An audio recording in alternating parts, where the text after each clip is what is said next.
मित्रों, polycystic ovarian disease के विषय में जानने समझने, इसके लिए क्लिनिकल अप्रोच कैसे करेंगे, इसकी डिफरेंशियल डायग्नोसिस कैसे इस्टेब्लिश करेंगे, आइए समझते हैं कि इसका मैनेजमेंट कैसे होता है। कोई केस यदि हमारे पास पीसीओडी का आता है तब हम उसमें क्या क्या क्लिनिकल फैक्टर्स हैं जो हमें डिसाइड करने में मदद करते हैं कि हम उसके मैनेजमेंट में कैसे आगे बढ़ें। सर्वप्रथम यह जानना आवश्यक है कि पीसीओडी कोई एक ऐसी एंटिटी नहीं है जिसके लिए कोई ड्रग ऑफ चॉइस हो। यदि आपसे कहा जाए मलेरिया ड्रग ऑफ चॉइस, ये दे दीजिए, लेकिन कहा जाए पीसीओडी ड्रग ऑफ चॉइस, ऐसा कुछ नहीं है। यह कोई एक स्पेसिफिक एंटिटी भी नहीं है जिसके लिए कोई स्पेसिफिक ड्रग हो। वास्तव में पीसीओडी के बहुत अलग अलग क्लिनिकल मैनिफेस्टेशंस हैं और जो ट्रीटमेंट है वह इन क्लिनिकल मैनिफेस्टेशंस का होता है, ना कि पीसीओडी इटसेल्फ का। यह भी जानना आवश्यक है कि पीसीओडी के हर केस को ट्रीटमेंट की आवश्यकता भी हो सकता है ना हो। माइल्डर केसेस जिसमें माइनर क्लिनिकल मैनिफेस्टेशन हो, केवल लाइफ स्टाइल मॉडिफिकेशन ही उन केसेस के लिए काफ़ी हो। इसके अलावा जो ट्रीटमेंट है वो उनके मैनिफेस्टेशन के लिए, हाइपर एंड्रोजनिज्म के लिए, ओलिगो एनिवुलेशन के लिए और इनफर्टिलिटी के लिए या इंसुलिन रेजिस्टेंस के लिए, इनके लिए हम ट्रीट करते हैं, पीसीओडी इटसेल्फ के लिए नहीं। यहाँ यह भी जानना आवश्यक है कि ऐसा नहीं कि हमने 15 दिन का कोर्स या 1 महीने का 6 महीने का कोर्स दिया और पीसीओडी ठीक हो गई। नहीं, पीसीओडी एक डिस्टर्बेंस है, एक डिजीज़ नहीं। इसका ट्रीटमेंट भी ऐसा नहीं होता कि कोई कोर्स की तरह से कुछ समय के लिए दिया जाता है, बल्कि एक क्रॉनिक, कई बार लाइफ लॉन्ग ट्रीटमेंट हो सकता है। जैसे जैसे पेशेंट की क्लिनिकल मैनिफेस्टेशन चेंज हो, उनके क्लिनिकल एम्बिशंस, हमारे टारगेट्स, हमारे गोल्स चेंज हो, उस ट्रीटमेंट को भी मॉडिफाई करना पड़ता है। तो आइए हम समझते हैं पीसीओडी के जो सबसे महत्वपूर्ण क्लिनिकल फीचर है हाइपर एंड्रोजनिज्म, उसको किस प्रकार से डिस्कस करते हैं कि हाइपर एंड्रोजनिज्म को कैसे कंट्रोल करें।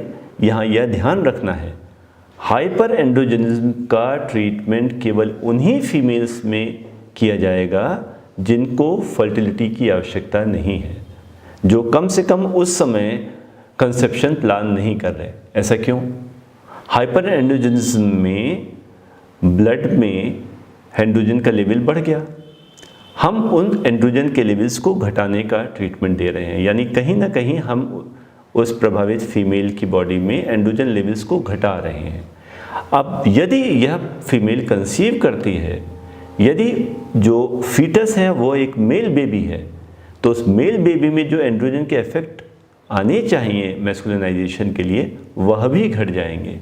तो इसलिए ड्यूरिंग प्रेगनेंसी अगर ये एंड्रोजन रिडक्शन, हाइपर एंड्रोजनिज्म को ट्रीट करने वाली मेडिसिन दी जाती हैं ड्यूरिंग प्रेगनेंसी और फीटस मेल हुआ, तब उसमें मैस्कुलिनाइजेशन भी इम्पेयर हो जाएगा, उसमें इंटरफेरेंस होगा। तो इसलिए हाइपर एंड्रोजनिज्म का फीचर, उसका ट्रीटमेंट करने से पहले हमें ये कंफर्म करना है कि वह लेडी निकट भविष्य में 6 महीने से साल भर के अंदर प्रेगनेंसी प्लान ना कर रही हो, उस वक्त वो प्रेग्नेंट ना हो और ट्रीटमेंट के दौरान गलती से भी वो प्रेग्नेंट ना हो जाए। इसके लिए सबसे अच्छा ट्रीटमेंट है ओसीपीज को देना, ओरल कंट्रासेप्टिव पिल्स को देना। यह 2 काम करती है, एक तो प्रेगनेंसी से भी बचाती है और दूसरा एंड्रोजन लेवल को घटाने में भी मदद करती है। तो ओसीपीज और एंटी एंड्रोजेंस, इनके कॉम्बिनेशंस जो आते हैं, वह इसका शॉर्ट टर्म सबसे अच्छा ट्रीटमेंट है। इसके अलावा जो दूसरी ड्रग्स इस काम के लिए यूज़ में लाई जा सकती हैं वो है स्पाइनोलेक्टोन, फ्लूटामाइड, 5 अल्फा रिडक्टेज इनहिबिटर्स और इसके अलावा कॉस्मेटिक फीचर्स जैसे शेविंग, वैक्सिंग, एपिलेशन, इलेक्ट्रोलिसिस या लेज़र थेरेपी। आइए इनको एक एक करके समझते हैं। ओसीपीज के द्वारा हाइपर एंड्रोजनिज्म को कम करना यह बहुत ही पॉपुलर स्ट्रेटजी है। वास्तव में ओसीपीज करती क्या है? ओसीपीज में जो ओवेरियन स्टेरॉइड्स हैं, जो फीमेल हार्मोन्स हैं, यह डायरेक्टली जाके और पिट्यूटरी से एलएच लेवल्स को सप्रेस करते हैं। अब एलएच के सप्रेशन से, एलएच के द्वारा जो थीका सेल में एंड्रोजन प्रोडक्शन हो रहा है वह भी सप्रेस हो जाता है। तो इस प्रकार से OCPs को देने पर हम सबसे महत्वपूर्ण काम करते हैं कि एंड्रोजन प्रोडक्शन को सप्रेस कर देते हैं। इसके अलावा OCPs का एक दूसरा महत्वपूर्ण पहलू यह है कि ये सेक्स हार्मोन बाइंडिंग ग्लोबुलिन को बढ़ा देता है। तो ईस्ट्रोजन या ईस्ट्रोजन कंपोनेंट जो है इसका OCP का, वह SHBG को बढ़ाकर, और ये SHBG टेस्टोस्टेरोन से बाइंड कर लेगा। तो जो टेस्टोस्टेरोन फ्री टेस्टोस्टेरोन है वह SHBG से बाइंड करके टोटल टेस्टोस्टेरोन में आ जाएगा, और जो फ्री टेस्टोस्टेरोन, जो बायोअवेलेबल टेस्टोस्टेरोन है, जो एक्टिव टेस्टोस्टेरोन है, उसकी कंसंट्रेशन घट जाएगी। तो इस प्रकार OCPs दो प्रकार से कार्य करके, एक LH सप्रेस करके ओवेरियन एंड्रोजन प्रोडक्शन कम करते हैं, दूसरा SHBG को बढ़ा के टेस्टोस्टेरोन बाइंड करके फ्री टेस्टोस्टेरोन की कंसंट्रेशन को कम करते हैं। इस प्रकार से यह हाइपर एंड्रोजेनिमिया घटाकर और हाइपर एंड्रोजेनिज्म के फीचर्स को भी घटाते हैं। तो इस हाइपर एंड्रोजेनिज्म को कम करने के अतिरिक्त OCPs के दो बहुत महत्वपूर्ण दो पहलू और हैं। पहला कंट्रासेप्शन, जैसे हमने डिस्कस किया। दूसरा, एक रेगुलर मेंस्ट्रुअल साइकिल को प्रोवोक करके यह एंडोमेट्रियम को हाइपरप्लास्टिक होने से बचाता है। और याद रहे, यह एंडोमेट्रियल हाइपरप्लेजिया ही एंडोमेट्रियल कार्सिनोमा का कारण बन सकती है। तो इस प्रकार OCPs को देने पे हमें कंट्रासेप्शन भी मिलता है और ओवेरियन कार्सिनोमा से प्रोटेक्शन भी। अब समझते हैं कि OCPs का क्लिनिकल बेनिफिट हमें कितना देखा गया है। एक स्टडी में यह देखा गया 6 मंथ्स थेरेपी से फेरेमन गैलवे स्कोर 27% तक रिड्यूस किया जा सकता है। इसका मतलब OCPs फॉर 6 मंथ्स काफ़ी इफेक्टिव हो सकती हैं हर्सुटिज्म के रिडक्शन में 27% तक। इस OCPs के अलावा जो अन्य ड्रग इसमें हर्सुटिज्म के लिए हम इस्तेमाल कर सकते हैं, उनमें एक बहुत पॉपुलर ड्रग है स्पाइरोलेक्टोन। स्पाइरोलेक्टोन एक प्रोजेस्टेशनल एजेंट है जो कि एल्डोस्टेरोन का एंटागोनिस्ट है। यह कैसे काम करता है? यह स्पाइरोलेक्टोन ये वास्तव में ओवरीज में और एड्रिनल्स में स्टेरॉइड के प्रोडक्शन को ही, एंड्रोजन के प्रोडक्शन को ही सप्रेस करता है। तो जिस प्रकार से हमने OCPs से LH रिड्यूस करके स्टेरॉइड प्रोडक्शन कम किया था, एंड्रोजन प्रोडक्शन कम किया था, स्पाइरोलेक्टोन नंबर 1 डायरेक्टली ये एंड्रोजन प्रोडक्शन कम करता है और साथ साथ 5 अल्फा रिडक्टेज की एक्टिविटी को इनहिबिट करता है, जो इस टेस्टोस्टेरोन के एक्टिवेशन में, टेस्टोस्टेरोन के डाइहाइड्रोक्सी टेस्टोस्टेरोन के कन्वर्जन में इंपॉर्टेंट होता है। तो इस प्रकार से दो प्रकार से कार्य करते हुए स्पाइरोलेक्टोन हर्सुटिज्म को घटाता है।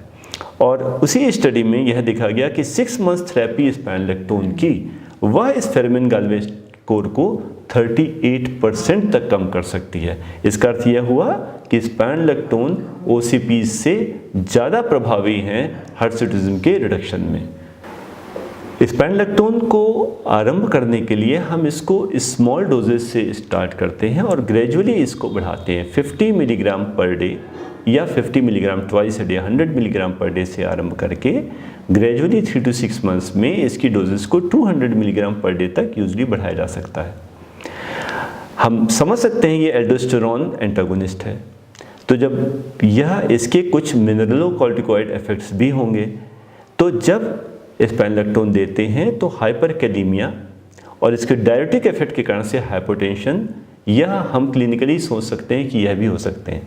लेकिन ध्यान रहे, अगर रीनल कॉम्प्रोमाइज़ नहीं है तो यंग फीमेल्स में यह हाइपरकैलीमिया और हाइपोटेंशन यूजुअली नहीं कराता। हाइपोटेंशन यूजुअली देखा जाता है स्पाइरोलेक्टोन के साथ जब हम इन्हें एल्डरलीज में यूज़ करते हैं या रीनल कॉम्प्रोमाइज पेशेंट्स में, तब यह हाइपरकैलीमिया कराते हैं।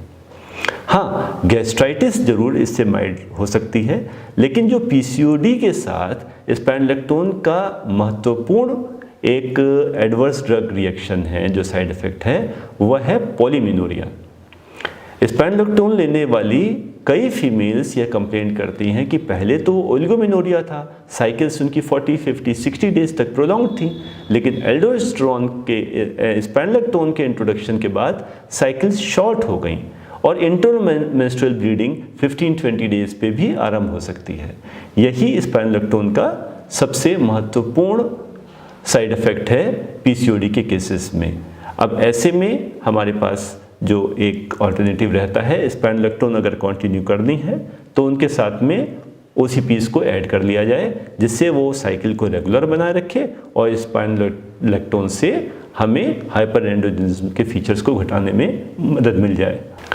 यहाँ भी हमें यह ध्यान रखना है, क्योंकि स्पाइनोलेक्टोन मेल हॉर्मोन्स या एंड्रोजेंस के इफेक्ट को सप्रेस कर रही है, इसलिए ड्यूरिंग प्रेगनेंसी यह ड्रग नहीं दी जानी चाहिए और इस ड्रग को चलते समय फीमेल कंसीव भी नहीं करनी चाहिए। नेक्स्ट ड्रग जो हाइपरएंड्रोजनिज्म के लिए यूज़ की जा सकती है वो है सिप्रोटेरॉन एसीटेट। यह भी एक प्रोजेस्टेशनल एजेंट है और यह एंड्रोजन रिसेप्टर्स का एंटागोनिस्ट है। स्पाइनोलेक्टोन एल्डोस्टेरोन का एंटागोनिस्ट था, यह एंड्रोजन रिसेप्टर्स का एंटागोनिस्ट है। इसको देने के कई रेजिमेंट्स हैं। यह 50 मिलीग्राम डे 5 से डे 26 तक दे सकते हैं। कुछ दिनों का ब्रेक इसलिए देते हैं क्योंकि इसकी मेटाबॉलिज्म बहुत स्लो है और ये बॉडी में परसिस्ट करता है। या 50 to 100 मिलीग्राम केवल डे 5 से डे 15 तक दे सकते हैं। एक बहुत पॉपुलर रेजिम है सिप्रोटेरॉन एसीटेट को यूज़ करने की कि इसको OCPs के साथ कंबाइन कर दिया जाए। 35 मिलीग्राम ऑफ इथेनिल एस्ट्रेडियोल के साथ इसकी 2 मिलीग्राम कंबाइन करके और इसको हम कॉन्टीन्यूसली देते रहें। यह बहुत पॉपुलर रेजिम है सिप्रोटेरॉन एसीटेट को यूज़ करने की। पुनः ध्यान रहे, फीमेल कंसीव ना करे और ड्यूरिंग प्रेगनेंसी इसका एब्सोल्यूट कंट्राइंडिकेशन है, जिससे मेल फीटस का मैस्कुलिनाइजेशन इंटरफेयर ना करे। नेक्स्ट ड्रग है फिनेस्टेराइड, जो कि एक 5 अल्फा रिडक्टेज इनहिबिटर है। इसको 5 मिलीग्राम पर डे की डोजेज में दे सकते हैं और यह बहुत सेफ ड्रग है जिसके कोई खास साइड इफेक्ट भी नहीं है। अब 5 अल्फा रिडक्टेज के इनहिबिशन से यह टेस्टोस्टेरोन का डाइहाइड्रोक्सी टेस्टोस्टेरोन जो उसकी एक्टिव फॉर्म है उसके कन्वर्जन को में इंटरफेयर करती है, तो जिसके कारण से जो एंड्रोजेनिक फीचर्स उत्पन्न होते हैं हाइपर एंड्रोजनिज्म वह सप्रेस होते हैं। 6 मंथ थेरेपी ऑफ फिनेस्टेराइड को भी देखा गया 20% तक फेरेमिन गैल्वे स्कोर को यह रिड्यूस कर सकती है। Safe, less side effect, reasonably effective 5 alpha reductase inhibitor. एक और ड्रग है फ्लूटामाइड, जो कि हाइपर एंड्रोजनिज्म में काफ़ी इफेक्टिव है। यह देखा गया है इसका 6 मंथ स्कोर फेरेमिन गैल्वे स्कोर को 41% तक रिड्यूस कर सकता है, रिमार्केबल रिडक्शन। लेकिन यह ड्रग काफ़ी टॉक्सिक है, जो हेपेटोटॉक्सिक हो सकती है, इसलिए इसको minor disorders, minor hyper androgenic disorders जैसे PCOD उसमें ना यूज़ करके जो सीवियर डिसऑर्डर्स हैं, जो एंड्रोजन प्रोडक्शन के एंड्रोजन प्रोड्यूसिंग न्यूप्लेजिया वगैरह, वहाँ पर इसको यूज़ किया जाता है, PCOD जैसे माइल्डर केसेस में नहीं। अभी तक हमने बात की कुछ उन ड्रग्स की जो मेल हॉर्मोन्स या एंड्रोजेंस की सिंथेसिस रोकते हैं या उसके एक्टिवेशन को इंटरफेयर करते हैं या उसके रिसेप्टर्स को ब्लॉक करते हैं। एक और भी ड्रग है मेटफॉर्मिन, जो आप जानते हैं एक एंटी डायबिटिक ड्रग है जो इंसुलिन रेजिस्टेंस को कम करती है, जो इंसुलिन सेंसिटिविटी बढ़ाती है, वह भी हाइपर एंड्रोजनिज्म को घटाने में काफ़ी सहायक हो सकती है। देखिए, जिस स्टडी में बाकी ड्रग्स को कंपेयर किया गया वहाँ पे यह भी देखा गया कि मेटफॉर्मिन की 6 मंथ्स थेरेपी भी फेरेमिन गैल्वे स्कोर को मॉडरेटली इनहिबिट करती है, सप्रेस करती है 19% तक। अब यह कैसे होता है? मेटफॉर्मिन हम जानते हैं इंसुलिन रेजिस्टेंस घटाती है। इंसुलिन रेजिस्टेंस से जो कंपेंसेटरी हाइपर इंसुलिनीमिया था वह भी कम हो जाएगा, जिससे जो इंसुलिन लेवल्स घटते हैं। अब यह इंसुलिन लेवल्स जो इंसुलिन रेजिस्टेंस के प्रेजेंस में एलिवेटेड इंसुलिन जाके ओवरीज में थीका सेल्स को स्टिमुलेट करके वहाँ से एंड्रोजन प्रोडक्शन बढ़ाता, तो इंसुलिन रेजिस्टेंस घटा के हाइपर इंसुलिनीमिया कम करके इंसुलिन लेवल घटा के इस मेल हार्मोन या एंड्रोजन प्रोडक्शन को भी घटाया जा सकता है। तो इस प्रकार जो ओवरवेट फीमेल्स हैं जिसमें इंसुलिन रेजिस्टेंस ज़्यादा है, उनमें मेटफॉर्मिन का एडिशन भी हाइपर एंड्रोजनिज्म के घटाने में पर्याप्त रूप से सहायक हो सकता है। तो मित्रों, इतनी ड्रग्स को जानने के बाद जो हाइपर एंड्रोजनिज्म में यूज़ की जा सकती है, आइए हम समझते हैं कि सामान्यतया एक पीसीओडी के केस में हम इन ड्रग्स को किस प्रकार से प्रयोग में लाते हैं। जो पीसीओडी में सामान्यतः जो ड्रग्स प्रयोग में लाई जाती हैं उनमें एक ओसीपी जो कि ओवेरियन एंड्रोजन सिंथेसिस घटाती है, और दूसरा स्पाइनोलेक्टोन और सिप्रोटेरॉन एसीटेट जो कि नॉन ओवेरियन या एड्रिनल एंड्रोजन प्रोडक्शन को घटाती है। यह 3 ड्रग्स सामान्यतः पीसीओडी में यूज़ करते हैं। ओसीपी के एडिशनल एडवांटेजेस भी हो जाते हैं, प्रेगनेंसी के चांसेस घटाना और एंडोमेट्रियल कार्सिनोमा के चांसेस घटाना, और उसके साथ में सिप्रोटेरॉन एसीटेट को कंबाइन करके भी दिया जा सकता है। स्पाइनोलेक्टोन जब आवश्यकता होती है तो उसके साथ इन एडिशन या मोनोथेरेपी में यूज़ की जा सकती है हाइपर एंड्रोजनिज्म के लिए। तो यदि किसी हाइपर एंड्रोजनिज्म के केस में हमें हिर्सुटिज्म को कम करने के लिए इन ड्रग्स को प्रयोग में लाना है तो यह बहुत आवश्यकता है कि कुछ प्रैक्टिकल टिप्स पे ध्यान दिया जाए।